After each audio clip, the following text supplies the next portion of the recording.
Presiden Prabowo Subianto bertemu dengan 8 pengusaha besar di Istana Kepresidenan Jakarta pada Kamis 6 Maret 2025 kemarin. Ini caranya Pak Jokowi. Pak Jokowi juga begitu, ngumpulin pengusaha nasional, terus dibawa ke IKN. Ya disuruh invest di sana. IKN-nya belum jadi-jadi.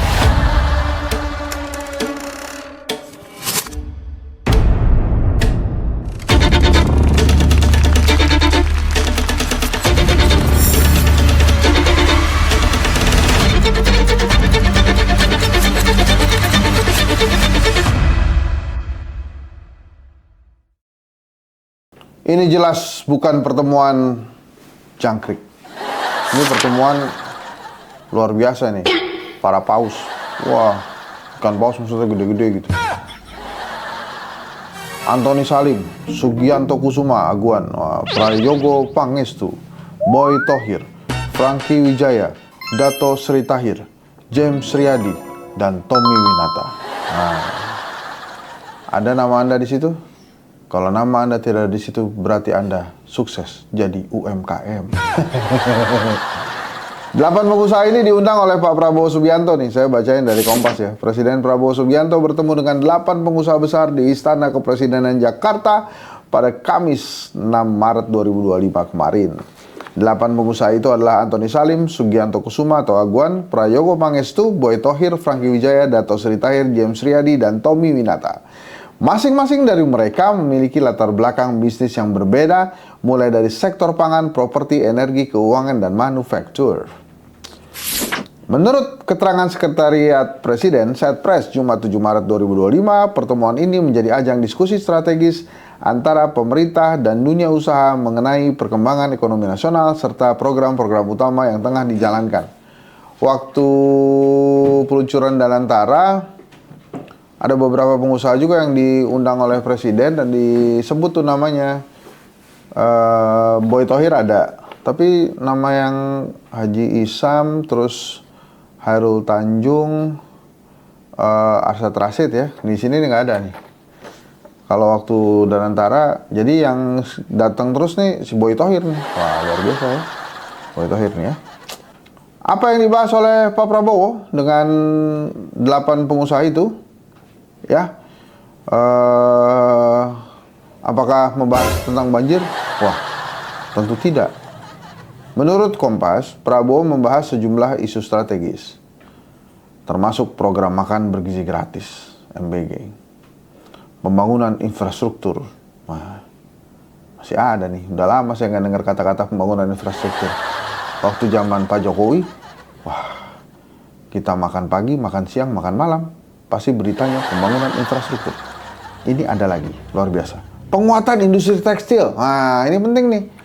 Ini mungkin ada kaitannya dengan pilot atau bangkrutnya atau PHK-nya sini ya.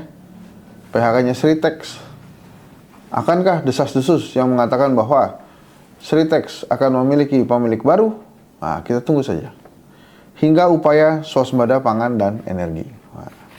Selain itu, industrialisasi dan pengelolaan investasi melalui Badan Pengelolaan Investasi Danantara juga menjadi topik utama dalam perbincangan. Nah ya, jadi Danantara juga masuk dalam topik nih.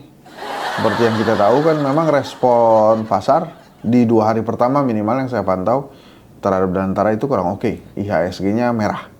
Terus kemudian beberapa hari kemudian ada meledaknya kasus Pertamina Niaga ya, yang merugikan negara 1.000 triliun.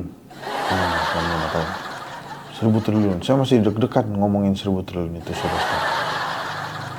Nah, pertemuan ini mencerminkan upaya pemerintah dalam membangun komunikasi yang erat dengan dunia usaha guna memastikan stabilitas ekonomi nasional serta menarik investasi yang dapat menciptakan lapangan kerja dan meningkatkan daya saing industri dalam negeri.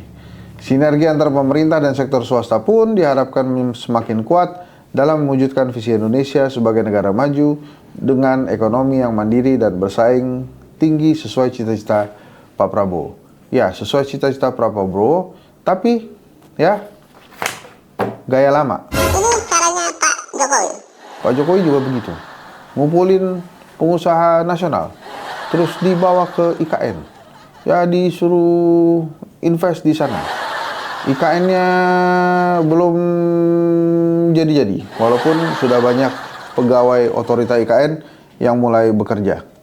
Nah, jadi kalau ada pertemuan antara pemerintah dengan para pengusaha besar, memang macam-macam nih. Nah, serunya lagi,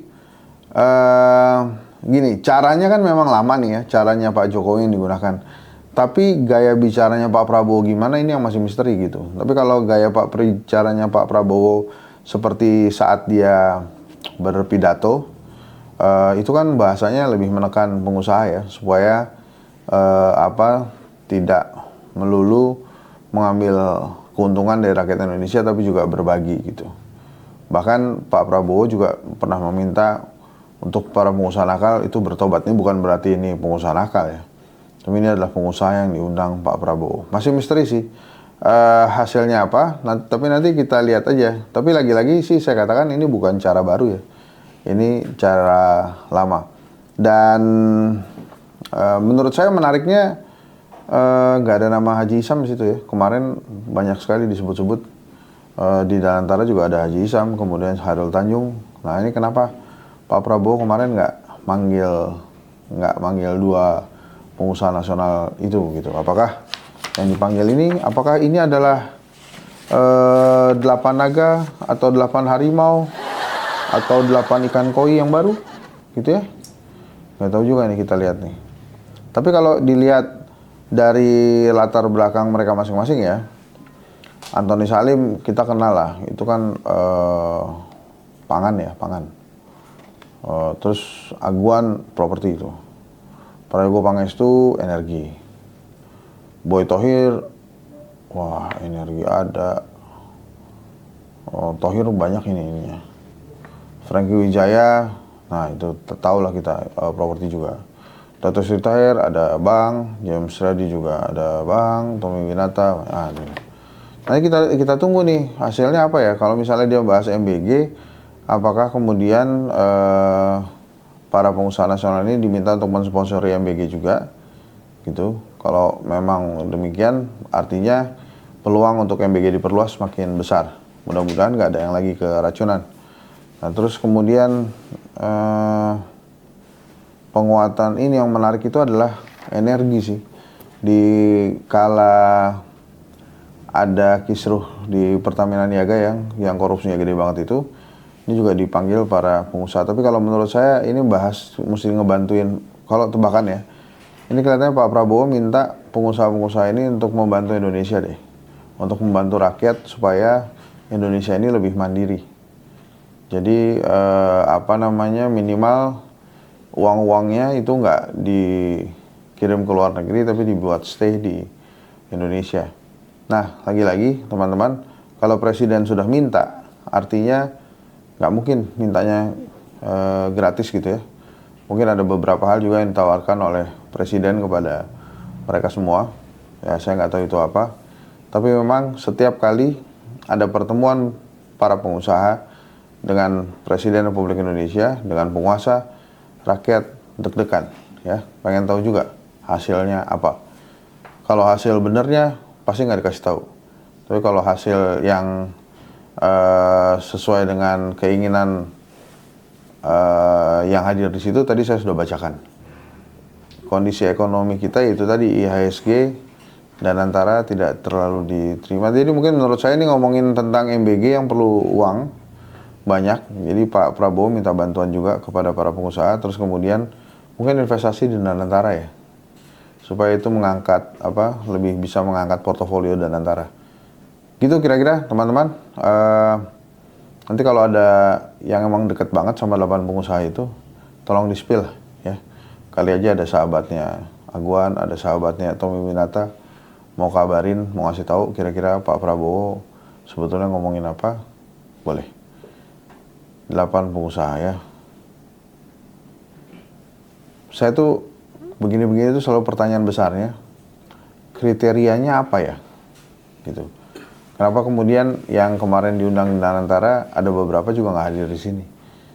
Nah itu dia, menarik. Mungkin Pak Prabowo juga kan Pak Prabowo itu kan selalu kemandirian ya yang ditekankan. Jadi mungkin meminta para pengusaha besar ini benar-benar membantu Indonesia tanpa pamrih.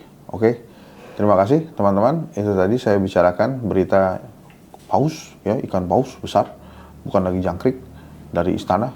Wah, semoga sukses para pengusaha, Pak Prabowo juga. Tentunya sangat erat kaitannya dengan PSN ya, program strategis nasional yang kemarin diluncurkan oleh Pak Prabowo yang baru-baru tuh, MBG dan lain-lain. Tapi sebelumnya kan ada Rempang, terus kemudian PIK 2. Apakah itu jadi ajang informasi atau meralat PSN ya? Kalau saya nggak salah PSN yang baru nggak ada Rempang ya, nggak ada Rempang, nggak ada PIK, nggak ada Rempang, nggak ada PIK, itu dua-duanya ditinjau. Mungkin Pak Prabowo juga kasih tahu nih ke pengusaha-pengusaha yang kemarin dapat PSN, you sabar-sabar ya, you atau coba nggak usah dipikirin lagi ya, di MBG aja atau apalah gitu ya, kira-kira.